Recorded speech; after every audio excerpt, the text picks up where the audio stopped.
زیادہ مختصر حدیثیں. کتاب ہے آپ کے پاس کی؟ پہلا باب نکال لیں.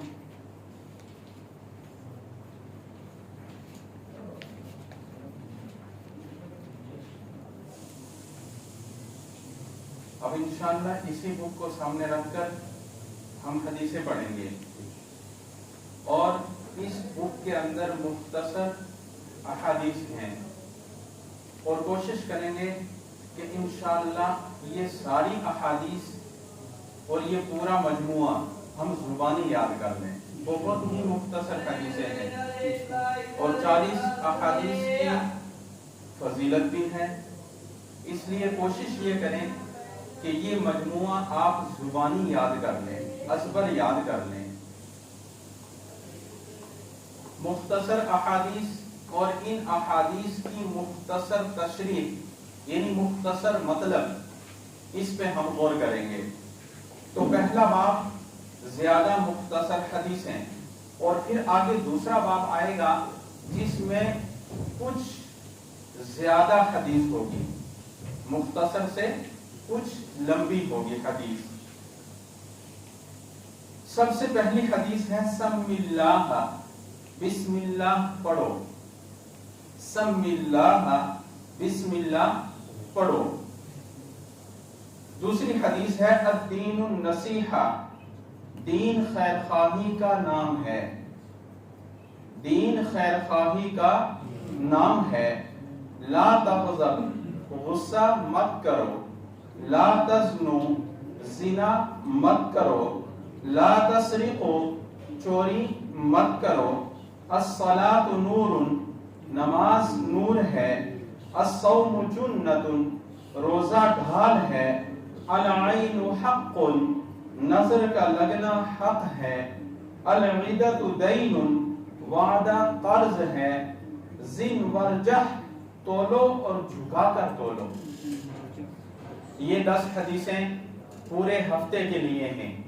اگر آپ ایک دن میں ایک حدیث یاد کریں تو 7 حدیثیں یاد کر لیں گے. ایک دن میں ایک حدیث, اور ایک دن میں ایک حدیث یاد کرنا کوئی مشکل کام نہیں ہے. ذرا تھوڑا سا وقت زیادہ ملے تو ایک دن میں 2 حدیثیں بھی یاد کر سکتے ہیں.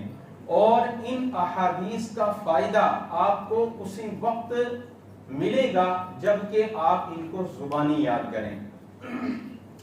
مختصر سی تشریح میں آپ کو بتا دیتا ہوں, پھر جیسے جیسے احادیث کا سلسلہ بڑھتا جائے گا اسی اعتبار سے وضاحت میں بھی اضافہ ہوتا جائے گا.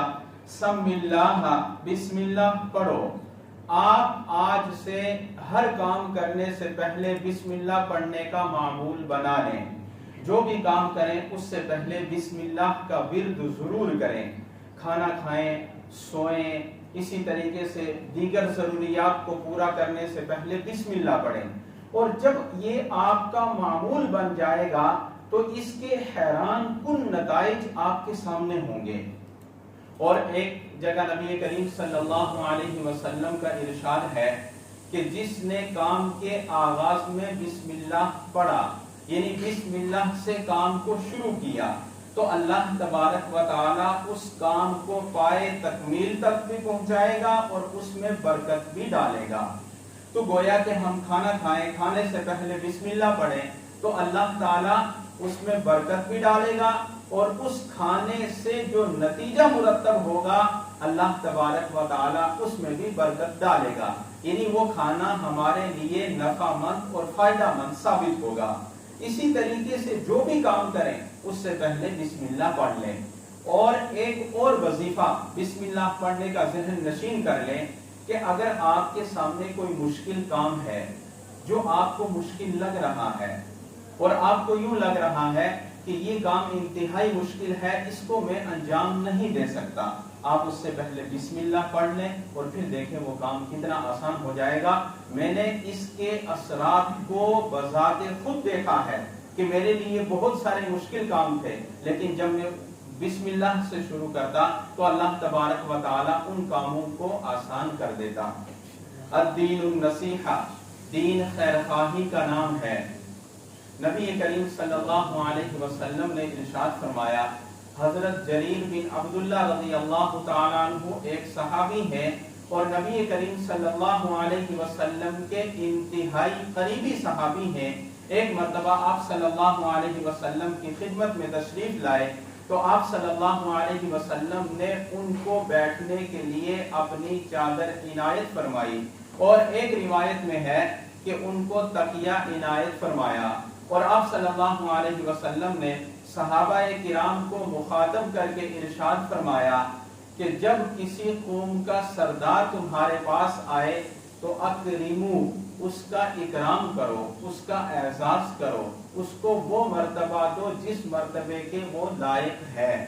تو آپ صلی اللہ علیہ وسلم نے ان صحابی کو اپنے قریب بٹھایا، اور پھر یہ صحابی حضرت جریر بن عبداللہ رضی اللہ تعالیٰ عنہ فرماتے ہیں کہ میں نے نبی کریم صلی اللہ علیہ وسلم سے بیعت کی، بایعت رسول اللہ صلی اللہ علیہ وسلم علی اقام الصلاة و ایتاء الزکاة والنصح لکل مسلم، میں نے نبی کریم صلی اللہ علیہ وسلم سے نماز قائم کرنے پر اور زکوٰۃ کی ادائیگی پر اور ہر مسلمان کے لیے خیرخواہی کا جذبہ رکھنے پر بیعت کی۔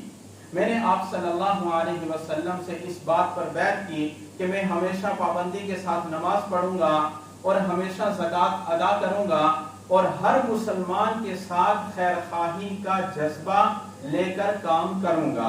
چنانچہ اس حدیث کو حضرت جریر بن عبداللہ رضی اللہ تعالیٰ عنہ نے اپنی زندگی کا مشن بنا لیا اور ہمیشہ ہر جگہ ہر وقت ہر مسلمان کے ساتھ خیرخواہی کا جذبہ اپناتے۔ چنانچہ ان کی زندگی کا ایک واقعہ ہے کہ انہوں نے 300 درہم کے اندر ایک گھوڑا خریدا، اور خرید کر ان کو پتا چلا کہ اس کی قیمت 300 نہیں بلکہ زیادہ ہے، تو انہوں نے گھوڑے کے مالک سے کہا کہ اگر آپ چاہیں تو میں اس کے 400 درہم دے دوں، تو اس نے کہا جیسے آپ کا دل چاہے۔ پھر کہا کہ اگر آپ چاہیں تو میں 500 دے دوں، تو انہوں نے کہا جیسا آپ کا دل چاہے۔ اسی طریقے سے قیمت کے اندر اضافہ کرتے کرتے 800 درہم ادا کیے۔ جب لوگوں نے یہ بات دیکھی تو ان کو تعجب ہوا، پوچھا جریر بن عبداللہ آپ نے 300 درہم کے گھوڑے کو 800 درہم میں کیوں خریدا؟ تو حضرت جریر بن عبداللہ رضی اللہ تعالیٰ عنہ نے فرمایا کہ میں نے آپ صلی اللہ علیہ وسلم سے یہ بیعت کی تھی کہ میں ہر مسلمان کے ساتھ خیرخواہی کے جذبے کے ساتھ کام کروں گا۔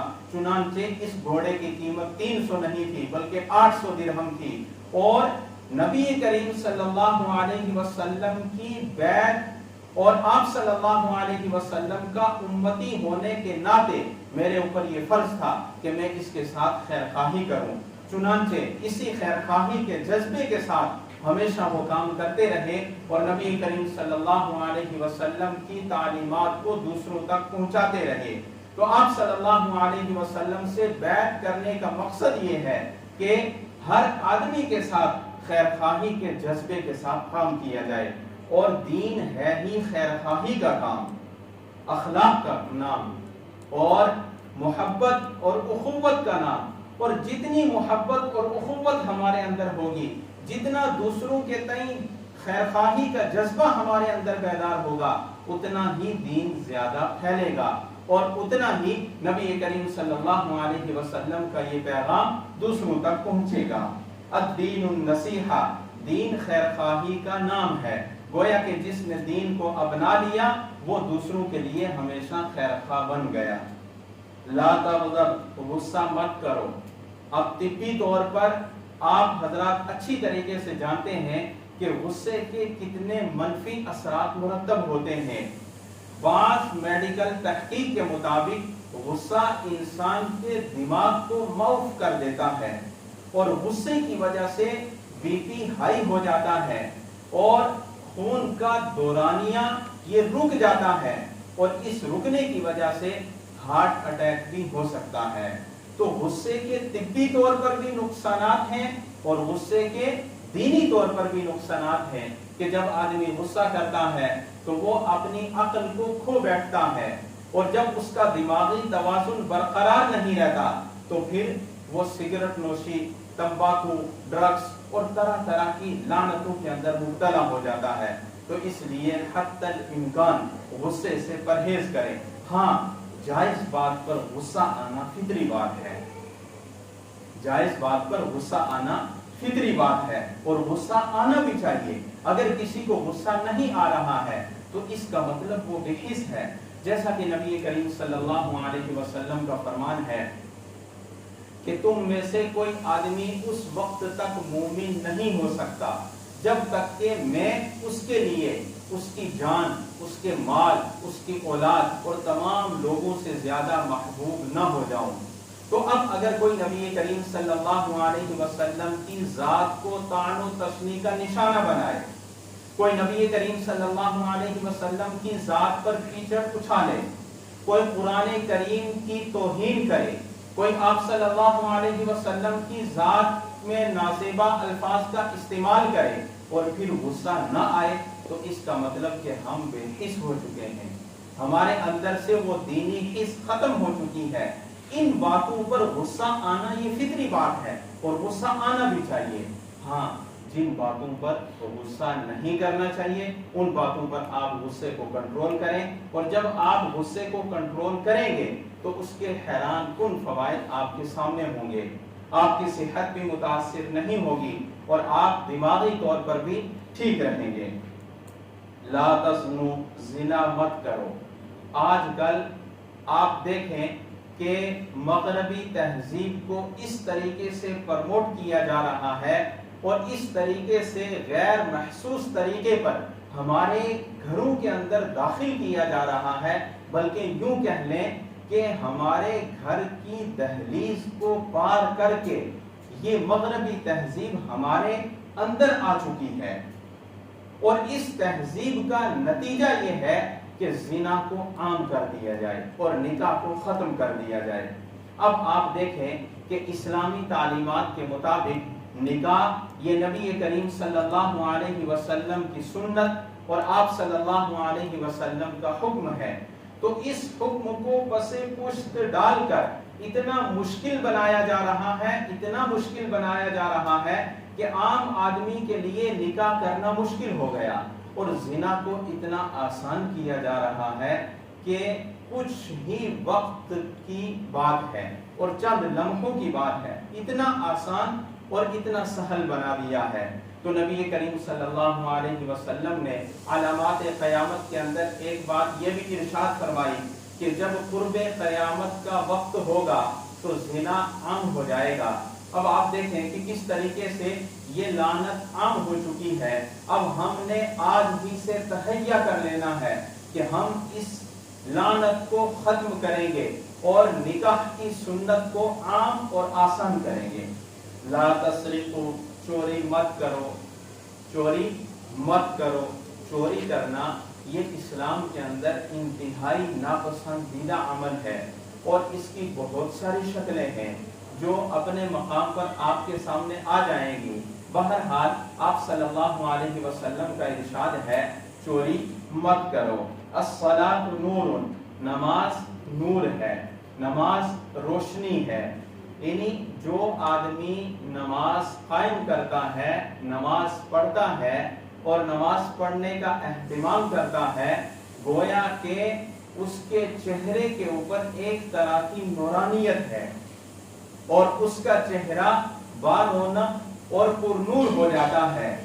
اور جو آدمی نماز قائم نہیں کرتا، جو آدمی نماز نہیں پڑھتا تو وہ وضو بھی نہیں کرتا، اور جو آدمی باوضو نہیں رہتا تو اس کا چہرہ بے نور ہو جاتا ہے۔ تو اس لیے نماز یہ حد فاصل ہے ایمان اور کفر کے درمیان۔ فقہاء اور محدثین نے لکھا ہے کہ نماز حد فاصل ہے۔ جو آدمی نماز پابندی کے ساتھ پڑھتا ہے تو وہ مسلمان ہے، اور جو پابندی کے ساتھ نماز نہیں پڑھتا گویا کہ وہ اسلام سے خارج ہے۔ یہ فقہاء نے لکھا ہے۔ اور نماز کو قائم کرنا اور پابندی کے ساتھ نماز ادا کرنا یہ ایمان کی نشانی ہے اور یہ مومن ہونے کی نشانی ہے۔ الصوم جنۃ، روزہ ڈھال ہے۔ اس حدیث کا تعلق صرف رمضان کے ساتھ نہیں ہے، روزہ ڈھال ہونے کا مطلب کیا ہے یہ سمجھنا ضروری ہے۔ آپ نے دیکھا ہوگا روڈ کے اوپر بکریوں کا ریوڑ چلتا ہے، بکروال اپنی بکریوں کو لے کر چلتے ہیں، تو ان بکریوں کے پیچھے پیچھے ایک کتا ہوتا ہے، وہ کتا ڈھال ہے۔ وہ کیا ہے؟ ڈھال۔ ڈھال کس کو کہتے ہیں؟ بچاؤ۔ آپ کے اوپر کوئی حملہ کرے تو آپ بچاؤ کا جو طریقہ اختیار کریں وہ ڈھال ہے۔ وہ کیا ہے؟ ڈھال۔ تو وہ کتا ان بکریوں کے لیے ڈھال ہے، ان بکریوں کو شیر اور ریچھ کے حملے سے بچاتا ہے۔ اسی طریقے سے شیطان مختلف ہیلے اور بہانوں سے انسان کے اوپر جو حملے کرتا ہے ان حملوں سے بچاؤ کے لیے روزہ ایک ڈھال ہے۔ روزہ کیا ہے؟ ڈھال ہے۔ تو اس کا مطلب یہ ہوا کہ شیطان کا حملہ جب بھی ہو اس وقت ہمیں اس ڈھال کو استعمال کرنا چاہیے۔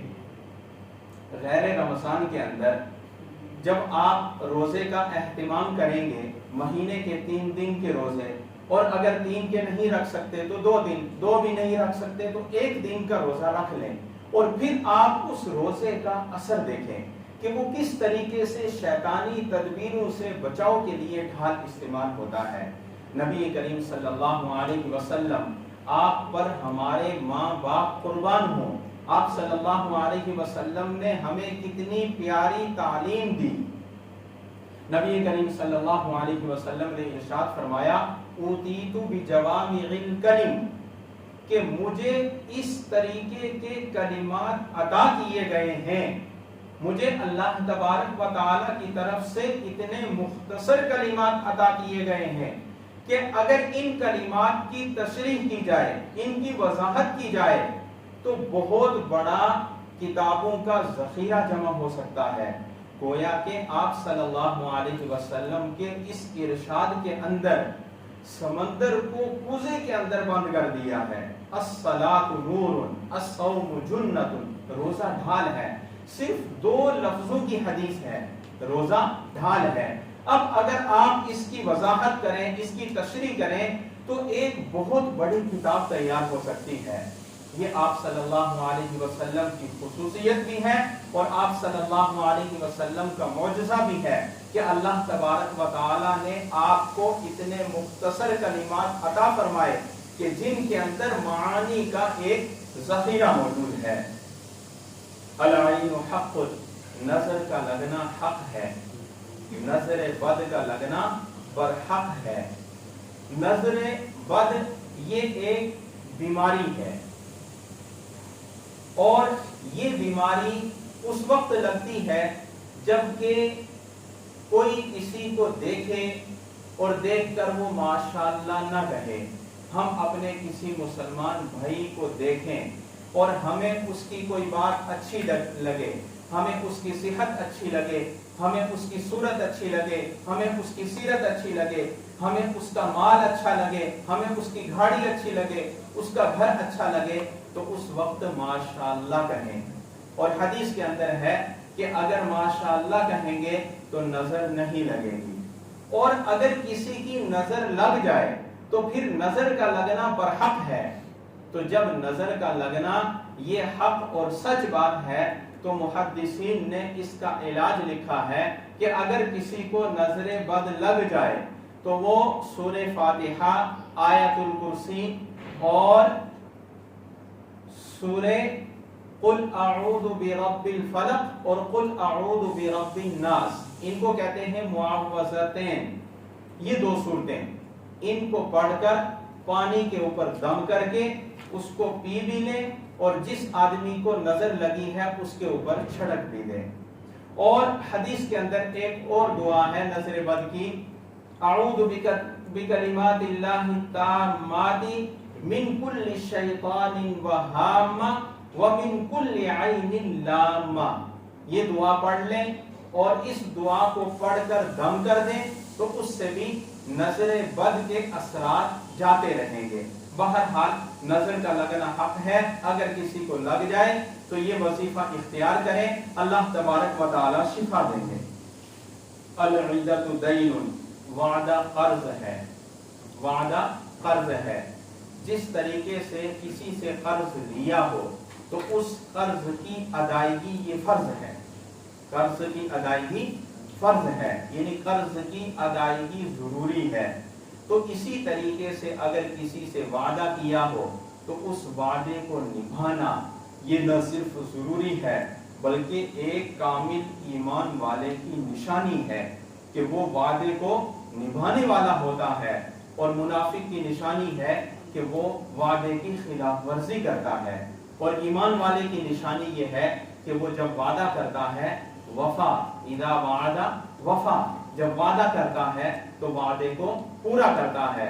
اور نبی کریم صلی اللہ علیہ وسلم کی تعلیم یہ ہے کہ آپ صلی اللہ علیہ وسلم کو ایک صاحب نے یہ کہا کہ آپ یہاں پہ تشریف رکھیں، میں آتا ہوں، چنانچہ وہ وعدہ کر کے گیا اور مقررہ وقت پر تشریف نہیں لایا، آپ صلی اللہ علیہ وسلم اس کا انتظار کرتے رہے۔ یہ ہے وعدہ، اس کو چاہیے تھا کہ وعدہ کیا ہے تو وعدے کو پورا کرے۔ اب اگر اس نے پورا نہیں کیا ہے تو آپ صلی اللہ علیہ وسلم نے اس کو یہ تعلیم دی کہ وعدہ فرض ہے اور وعدے کو نبھانا یہ ضروری ہے، اور وعدے کو نبھانا یہ مومن کی نشانی ہے۔ اور وعدے کے بارے میں ایک اور بات مد نظر رکھیں کہ جب ہم کسی سے وعدہ کرتے ہیں تو پہلے یہ سوچ لیں کہ ہم اس کو پورا کر پائیں گے یا نہیں۔ تکلیف ما لا یطاق یہ شریعت کے اندر نہیں ہے، آدمی اسی چیز کا مکلف ہے جو وہ کر سکتا ہو۔ وما لیس للانسان الا ما سعى، جی جو کام نہیں کر سکتا اس کا مکلف نہیں ہے۔ تو وعدہ جب کریں اس سے پہلے سوچ لیں کہ میں یہ وعدہ پورا کر پاؤں گا یا نہیں۔ اگر آپ پورا نہیں کر سکتے تو بہتر یہ ہے کہ آپ وعدہ ہی نہ کریں، اور اگر آپ پورا کر سکتے ہیں تو پھر آپ اپنے بھائی سے وعدہ کر لیں، اور جب کر لیا ہے تو پھر یہ سوچیں کہ میں نے اس سے قرض لیا ہے اور یہ قرض مجھے بہرحال اس کو لوٹانا ہے، تو وعدے کو پورا کرنا ضروری ہے۔ زن ورجح، تولو اور جھکا کر تولو۔ قرآن کریم کی ایک آیت ہے وَيْلٌ لِّلْمُطَفِّفِينَ، ہلاکت ہے ان کے لیے جو ناپ تول میں کمی کرتے ہیں۔ تو ناپ تول میں کمی کرنا یہ بہت بڑا گناہ ہے۔ جو حضرات ناپ تول کے پیشے سے وابستہ ہیں ان کے لیے یہ تعلیم ہے کہ زن، تولو، ورجح اور جھکا کر تولو، یعنی برابر بھی نہیں، تھوڑا سا جھکا کر تولو۔ اور اس کے اوپر اللہ تبارک و تعالیٰ کے بہت بڑے وعدے ہیں، چنانچہ اللہ تبارک و تعالیٰ نے ان قوموں کا تذکرہ جن کے اوپر اللہ کا عذاب آیا اور جو ہلاک ہوئیں، ان کی ایک کمزوری اور ایک گناہ یہ بھی تھا کہ وہ ناپ تول میں کمی کرتے تھے، وہ ناپ تول میں کمی کرتے تھے۔ اس لیے جب بھی ناپیں یا تولیں تو جھکا کر تولیں اور ناپیں۔ مختلف شکلیں ہیں تولنے کی، ترازو سے تولیں تو تھوڑا سا جھکا لیں، اگر کسی چیز کو ناپ کر دینا ہے، کاٹ کر کے دینا ہے تو تھوڑا سا ہلکا سا 1 پوائنٹ زیادہ رکھ لیں۔ تو اس طریقے کی مختلف شکلیں ہیں، بہرحال جو بھی شکل ہو اس کو تھوڑا سا جھکا کر، تھوڑا سا زائد کر کے اس میں اضافہ کر دیں۔ تو کوشش کریں کہ یہ احادیث آپ زبانی یاد کر لیں۔ یہ 10 حدیثیں ہیں اور پھر آئندہ بھی 10 حدیثیں ہوں گی، ان کو زبانی یاد کر لیں، انتہائی مختصر ہیں۔ تو جب 40 حدیثیں ہو جائیں گی تو انشاءاللہ ہمارے لیے وہ فضیلت جو نبی کریم صلی اللہ علیہ وسلم نے ارشاد فرمائی ہے کہ میرے جس امتی کو 40 حدیثیں زبانی یاد ہوں گی، میرے جس امتی کو 40 حدیثیں زبانی یاد ہوں گی وہ شفاعت کا حقدار ہے۔ تو ہم بھی اس حدیث کے زمرے میں آ جائیں گے، اور یہ کتاب آپ حاصل کر لیں اگر کسی کے پاس نہ ہو تو۔